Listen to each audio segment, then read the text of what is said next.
Olá! O nosso bate-papo de hoje é com Emílio Larroveri, coordenador do Centro de Estudos Integrados sobre Meio Ambiente e Mudanças Climáticas, o Centro Clima. Ele também é professor da UFRJ. O seu trabalho é focado principalmente em planejamento energético e ambiental, desenvolvimento sustentável e mudanças climáticas. Olá, Emílio. Muito obrigado por aceitar o nosso convite para o nosso bate-papo. Professor, o que são essas mudanças climáticas tão faladas atualmente?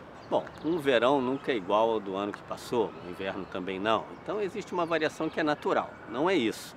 A mudança do clima é o fato que a gente tem observado desde o século XIX, o fato que a gente observa uma tendência a temperaturas mais altas, a média das temperaturas fica mais alta, as temperaturas máximas ficam mais altas, as temperaturas mínimas ficam mais altas também, os verões ficam mais longos, os invernos mais curtos, né?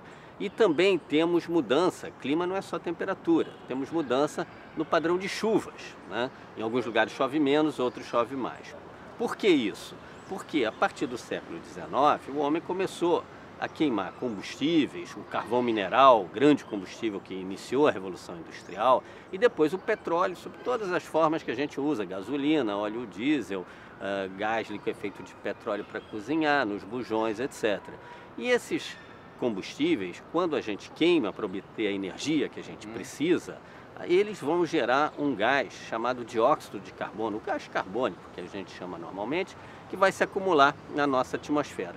E aí esse gás e também alguns outros gases têm uma propriedade de reter o calor, né? A Terra, ela se aquece quando o Sol envia a sua radiação e graças a isso tem vida na Terra. Então isso que é um chamado efeito estufa, né? Como um cobertor à atmosfera que envolve a Terra, é muito positivo. Mas quando o homem começou a perturbar, aumentar esse efeito estufa com mais gases, uma quantidade maior na atmosfera, esses gases passam a segurar mais o calor que a Terra quer reemitir para o espaço. Todo corpo que se aquece, ele tem que se reemitir essa radiação, né? É que nem a gente vê quando mistura água quente e fria numa banheira, vira uma água morna. A água quente irradia o calor para a água fria. Então nós temos essas mudanças causadas por essa queima desses combustíveis que a nossa sociedade industrial de consumo moderno precisa para movimentar os carros, os ônibus, as indústrias, as fábricas, as nossas residências. Professor, a gente fala muito de aquecimento global, mas a gente pode observar em algumas partes do planeta um esfriamento também. Por que isso ocorre? Exatamente, a gente fala global porque, como eu disse, na média para o planeta como um todo, para o globo, né, para a Terra, há uma tendência de aumento. Mas o clima, como eu disse, não é só temperatura, é também chuva e é também correntes marítimas. Os oceanos interagem muito com a atmosfera.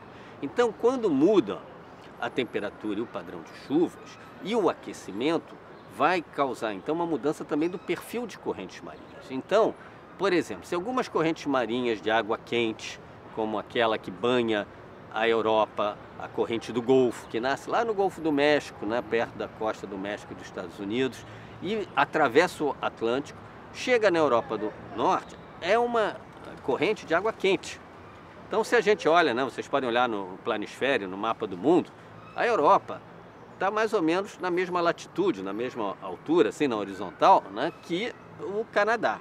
O Canadá é um lugar que as más línguas dizem que tem 11 meses de inverno e o mês de agosto. Ele é completamente gelado. A Europa tem um clima muito mais suave, muito mais ameno, graças a essa corrente. Então, foi até cenário de alguns filmes de ficção científica, né, caso a perturbação no clima, o aquecimento global, altere, diminua essa corrente marítima, aí sim, por exemplo, a Europa tenderá a ficar mais fria.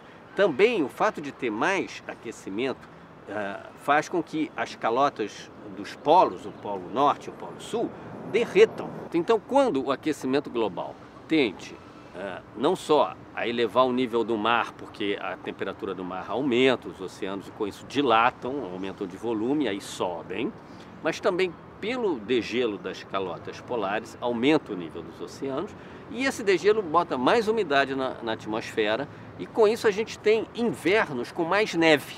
Então o que acontece não é que vai esquentar em todos os lugares. Alguns lugares podem esquentar, outros podem esfriar, mas o que a gente sabe é o seguinte: não vai ser mais um padrão tão distribuído. Vai ter mais chuva concentrada em alguns poucos dias e mais dias sem chuva. Vai ter dias mais quentes de um modo geral. Como essas mudanças climáticas podem interferir na produção de alimentos? Mudando a temperatura e a chuva, né, também o solo sofre consequências de quanta umidade fica no solo, e aí isso muda o ciclo da agricultura. Então, tudo que o homem planta, né, os alimentos, os nossos alimentos, feijão, arroz, eles estão adaptados para um determinado clima. Como esse clima está mudando, a seleção das espécies, das variedades, as sementes que a gente tem que usar, a época de plantio, os tratos culturais, a forma de plantar, muda. Mas a agricultura ela pode se adaptar à mudança do clima, porque o homem tem tecnologia, ele pode perceber isso e pode mudar. Agora, toda mudança tem um custo. Isso vai encarecer os alimentos, porque a gente vai ter, de certa forma, que mudar, né, as espécies, vai ter que fazer pesquisa, vai ter que desenvolver novos produtos, vai ter que experimentar, a produtividade pode cair enquanto não houver essa substituição, então com isso há certamente um impacto na agricultura. Professor, o que pode ser feito para minimizar o efeito das mudanças climáticas? É certo que alguma mudança climática vai ocorrer, é inevitável, que o fenômeno já vem desde o século XIX, vai se acumulando, isso é muito lento de reverter, há toda uma inércia nesse clima mundial. Agora, nós temos uma margem de manobra importante, exatamente o que você falou, tornar o menor possível essa mudança climática. Como?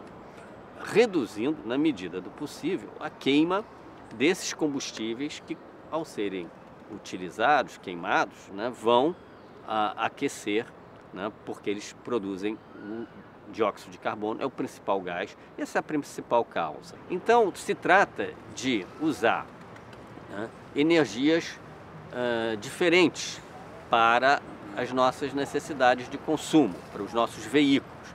Por exemplo, todos os combustíveis que são plantados, né, o etanol, o álcool da cana-de-açúcar e que são colhidos, é uma planta que cresce e depois a gente produz o álcool a partir dela, queima no carro, vai gerar um gás carbônico também, no gás de escape do carro álcool também tem, né? Ou no carro flex que a gente usa agora, quando abastece com álcool, vai sair CO2 também. Mas esse CO2 que está saindo, de onde que ele veio? Ele não veio lá debaixo da terra, que nem o do petróleo, que era um carbono que estava ali, que depois reagiu com oxigênio. Então esse CO2 do petróleo, do carvão mineral, ele estava preso quietinho lá embaixo da terra. E a gente queima e gera um CO2 que se desprende e aí aumenta a quantidade que estava lá. A planta cana-de-açúcar, ela vai tirar o carbono para produzir o etanol de onde? Da atmosfera. Então ela não vai aumentar o quanto CO2 tem na atmosfera. Ela tira por um lado e devolve por outro. Então com isso, usar óleos vegetais para fazer biodiesel, usar energia solar para fazer energia elétrica ou para aquecer a água, ao invés de usar gás, né? Usar a energia dos ventos para gerar energia elétrica. Então são as chamadas energias renováveis, né, que não dependem de a gente tirar carbono do subsolo. E também, principalmente, um uso mais eficiente da energia. Por exemplo, não há nenhuma razão para que um carro só faça 10 km com 1 litro de combustível. Existem carros que fazem 30.